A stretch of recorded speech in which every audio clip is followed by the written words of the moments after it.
ఇంకో బాబు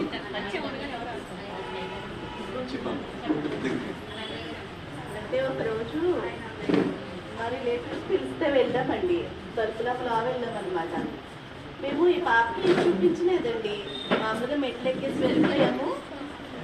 అక్కడ ఒక మేకను చూసింది తను, కానీ ఇవేమి చూడలేదన్నమాట.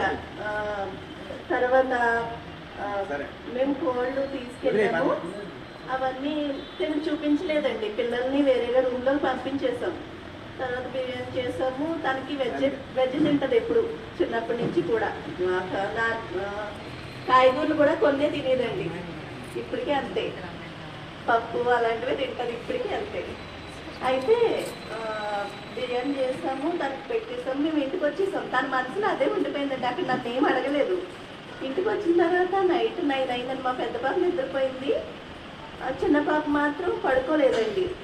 నిద్రపోకుండా పక్కన పడుకోబెట్టుకున్నాను. అడిగింది అనమాట, అమ్మ హెన్ను చికెన్ చేశారా అని అడిగిందండి. అవునమ్మా అంటే గోటు మటన్ చేశారా అని అడిగిందండి. అవునమ్మా అన్నాను.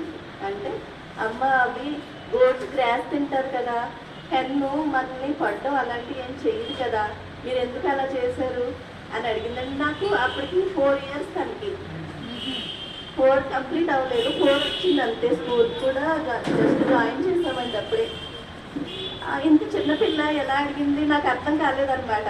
ఇంకేం మాట్లాడలేకపోయాను నేను.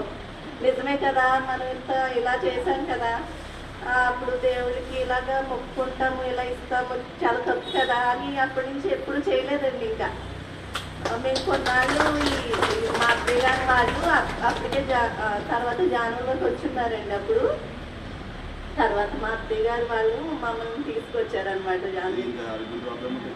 అప్పుడు మా వారికి మీరు చికెన్ చేసేస్తున్నారు, ఘాట్ ఏమో గ్రాస్ తింటది, దాన్ని ఏమో మటన్ చేసేస్తున్నారు, ఎందుకు అట్లా అలాగే చంపేస్తున్నారు మీరు అని చెప్పేసి చిన్నపిల్ల అప్పుడు అడిగిందంట.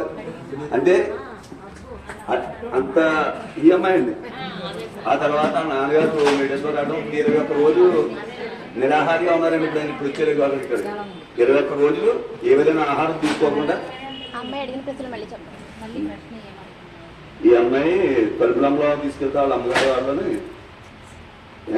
హెన్నేమో చికెన్ చేసేస్తున్నారు, మీరు ఘాట్నేమో గ్రాస్ తింటారు, అది దాన్ని ఏమో మటన్ చేసేస్తున్నారు, ఎందుకు మీరు ఇలాగా బాధపెడుతున్నారు, వాటిని చంపకూడదు కదా, పాపం కదా అని వాళ్ళ అమ్మని అడగడం జరిగిందన్నమాట. ఆ తర్వాత వాళ్ళు శాఖాహారిగా మారి ఆ కుటుంబం వాళ్ళ బాబాయ్ కానీ వాళ్ళ నాన్నమ్మ వాళ్ళందరూ మొత్తం ఎన్టీఆర్ అందరూ కూడా ఎన్టీఆర్ కూడా శాఖాహారిగా మారి ఇప్పుడు 21 రోజులైనా నిరాహారిగా ఉన్నామంట అండి. ఓన్లీ వాటర్ తీసుకుని 21 రోజులు ఈ రోజే పూర్తి మాట్లాడారు. అది గారు రండి ఒకసారి.